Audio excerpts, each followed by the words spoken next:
नमस्कार दोस्तों, आपका स्वागत है यूपी मेंटोर में। तो हम आज पढ़ेंगे कृषि विज्ञान के 100 अति महत्वपूर्ण प्रश्न उत्तर, जो कि यूपी ट्रिपल एस सी की भर्ती एजीटीए के लिए बहुत ही ज़्यादा इंपॉर्टेंट है। तो चलिए शुरू करते हैं। तो वीडियो को लाइक कर देना, चैनल को सब्सक्राइब कर देना। चलिए देखते हैं। दलहनी फसलें, मटर और चना।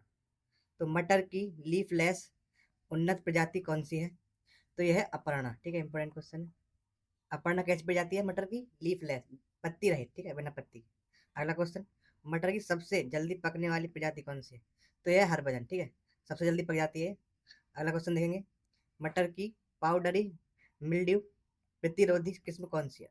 तो यह है अर्का अजीत। ठीक है।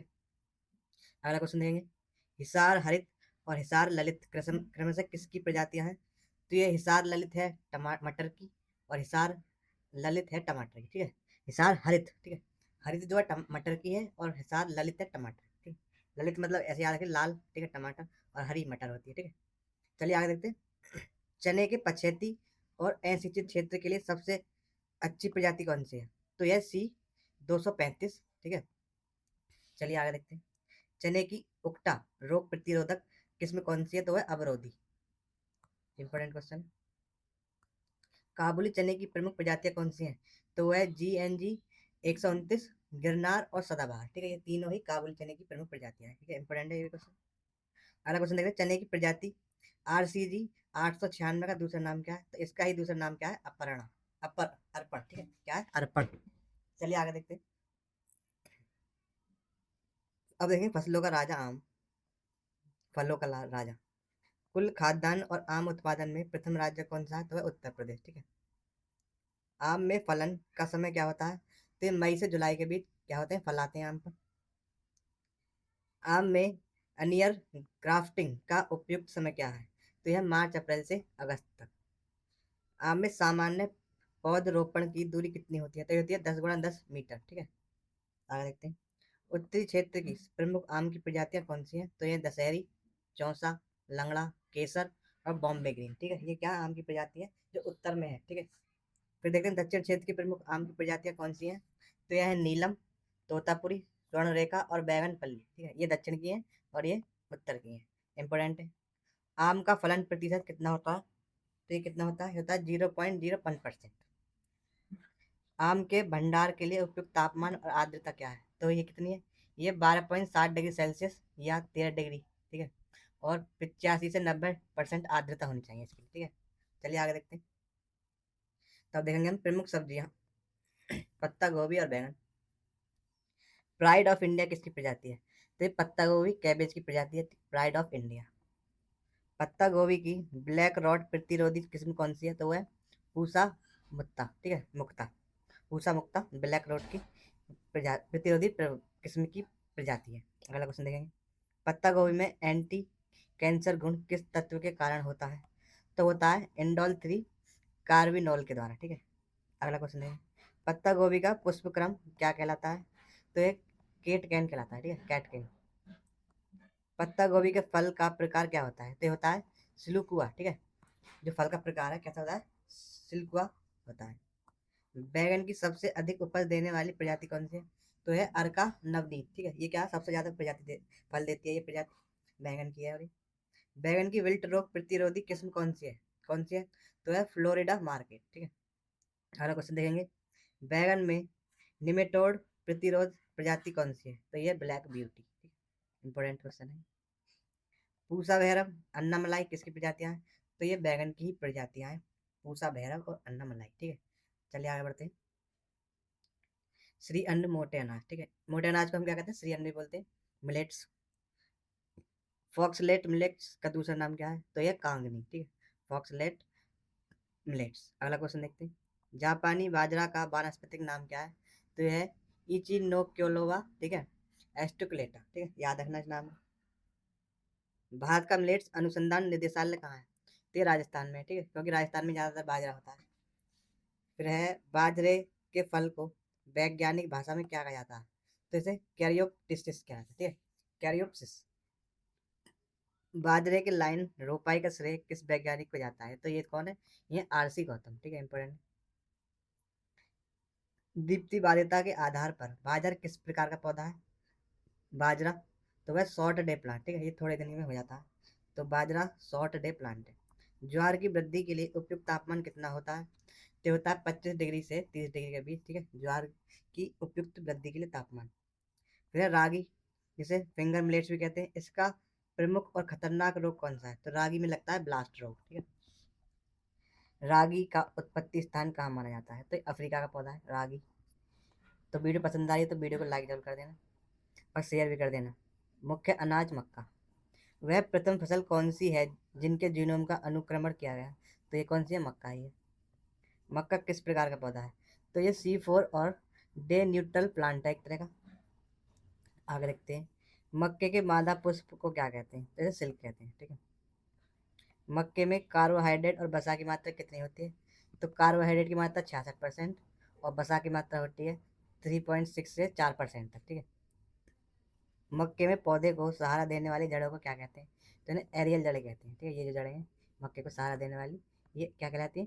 सहारा देने वाली एरियल जड़ कहलाती है। मक्के में कौन से अमीनो अम्ल प्रचुर मात्रा में पाए जाते हैं? तो लाइसिन और ट्रिप्टोफैन, ठीक है। कौन से? लाइसिन और ट्रिप्टोफैन पाए जाते हैं। मक्के की अगेती कटाई बुआई के कितने दिन बाद की जाती है? तो ये 70 से 80 दिन बाद की जाती है। Important question. मक्के के लिए सबसे उपयुक्त खरपतवारनाशी कौन सा है? तो ये सिमाजीन या एस्ट्राजीन है, ठीक है। इंपॉर्टेंट है ये। सबसे मीठी मक्का का वानस्पतिक नाम क्या है? तो ये जिया मेज सैकेराइट, ठीक है। इंपॉर्टेंट है। सबसे मीठी मक्का है, ठीक है, सिया मेज सैकेराइट। तो चलिए आगे देखते हैं। मुख्य अनाज गेहूं। कल्याण सोना गेहूं की कैसी किस्म है? तो ये डबल जीन ड्वार्फ दो जीनी बॉनी, ठीक है, दो दो जीनी बॉनी किस्म कल्याण सोना। फिर है अर्जुन। अर्जुन नामक गेहूं की किस्म का वैज्ञानिक कोड क्या है? तो यह है SD, ठीक है, SD 2009। आगे आगे देखते हैं, HD 2009 है, ठीक है।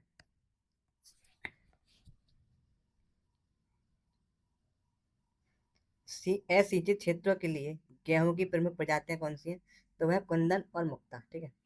अगला क्वेश्चन, सबसे अच्छी चपाती बनाने के लिए गेहूं की कौन सी किस्म उपयुक्त है? तो वह WH 147। पछेती बुआई के लिए उपयुक्त गेहूं की किस्म कौन सी है? तो वह है GW 173, ठीक है, पछेती बुआई के लिए उपयुक्त है। भारत की दूसरी प्रमुख खाद्यान्न फसल कौन सी है? तो यह है गेहूं, ठीक है। दूसरे नंबर पर गेहूं सबसे ज़्यादा खाया जाता है। गेहूं में कौन सी प्रजाति उत्परिवर्तन की किस्म है? ठीक है, म्यूटेशन की। तो वह सरवती सोना क्या है? प्रजाति उत्परिवर्तन की किस्म है ये।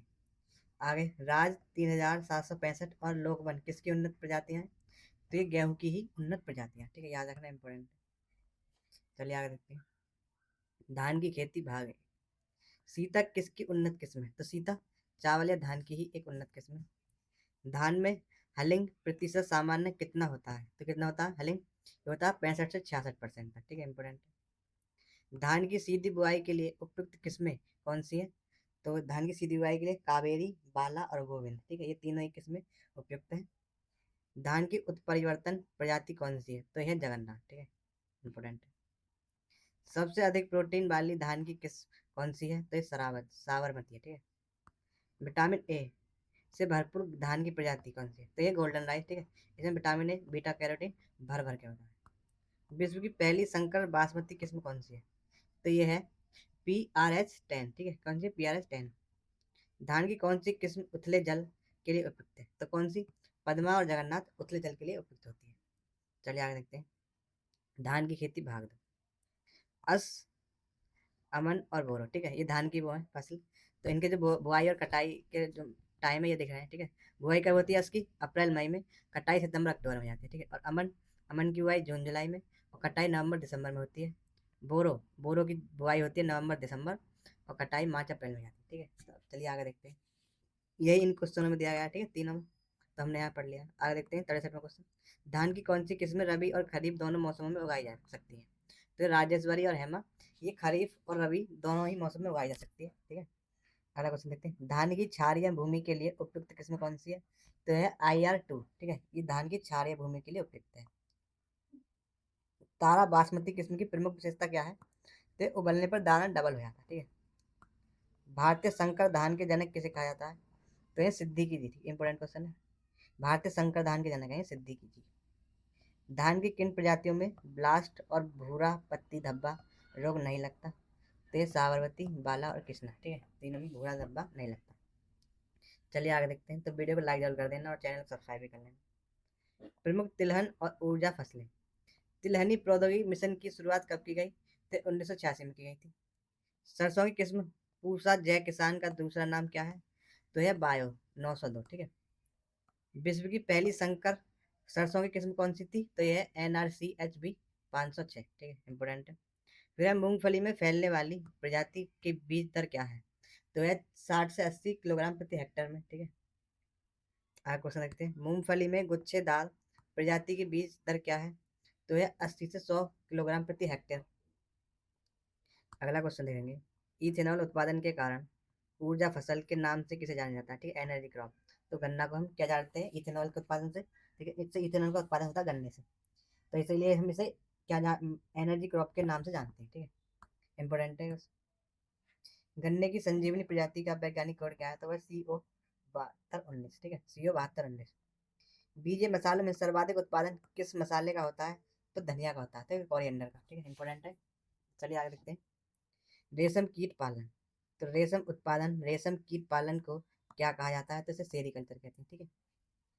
शहतूश की खेती को वैज्ञानिक भाषा में किस नाम से जाना जाता है? तो इसे मोरिकल्चर कहते हैं। शहतूश की खेती को क्या कहते हैं? मोरी। रेशम कीट किस प्रकार का जीव है? तो किस प्रकार का है?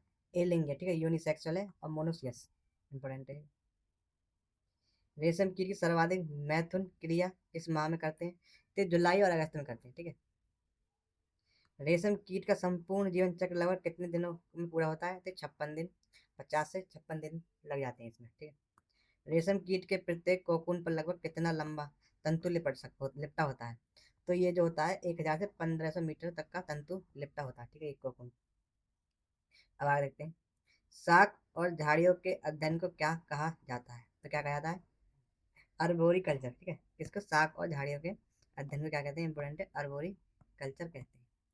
रेशम कीट के अंडे मुख्य रूप से किस पेड़ की पत्तियों पर पाए जाते हैं? तो शहतूश की पत्तियों पर पाए जाते हैं, ठीक है, इंपॉर्टेंट है। तो चलिए आगे देखते हैं। रेशम कीट की शारीरिक संरचना देखेंगे, ठीक है।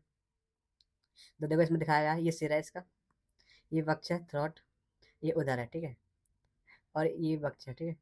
तो इस तरह की संरचना होती है इसकी। रेशम कीट की शरीर मुख्य रूप से किन भागों में विभाजित होता है? तो सिर, वक्ष और उदर, ठीक है, 3 भागों में विभाजित होता है। रेशम कीटम के कैटरपिलर का शरीर कुल कितने खंडों का बना होता है? तो 13 खंड सेगमेंट्स का बना होता है, ठीक है। कैटरपिलर के शरीर पर कितनी जोड़ी प्रजनन ग्रंथियां पाई जाती हैं? तो 15 जोड़ी प्रजनन ग्रंथियां पाई जाती हैं इसमें। फिर कैटरपिलर अपने संपूर्ण जीवन काल में कितनी बार निर्मोचन करता है? तो ये 4 बार करता है।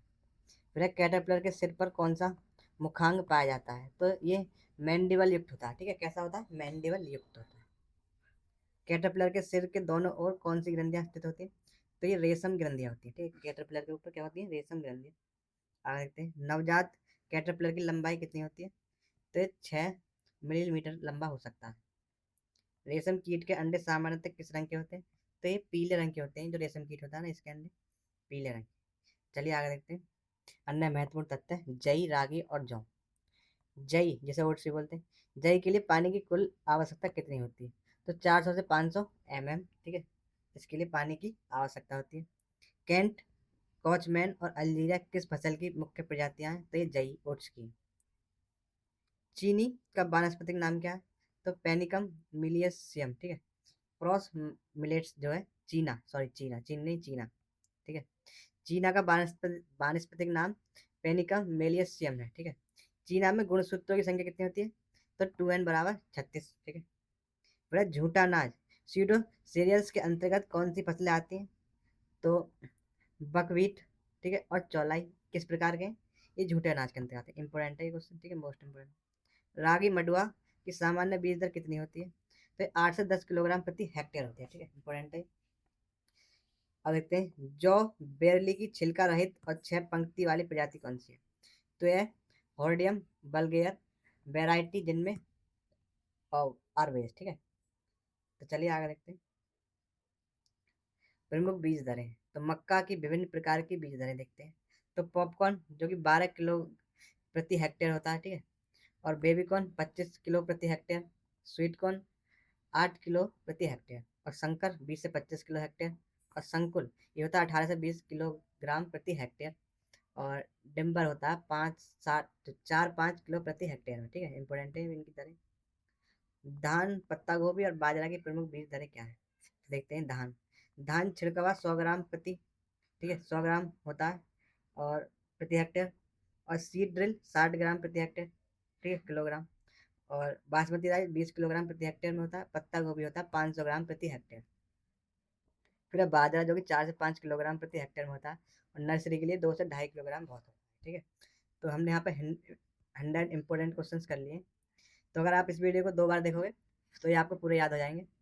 तो ये बहुत ही इंपॉर्टेंट क्वेश्चन है पढ़ने के लिए। तो वीडियो को लाइक करना और चैनल को सब्सक्राइब कर लेना और वीडियो को शेयर कर देना। और अगर आपको इसकी पीडीएफ चाहिए तो हमारे टेलीग्राम चैनल से जरूर जुड़िए।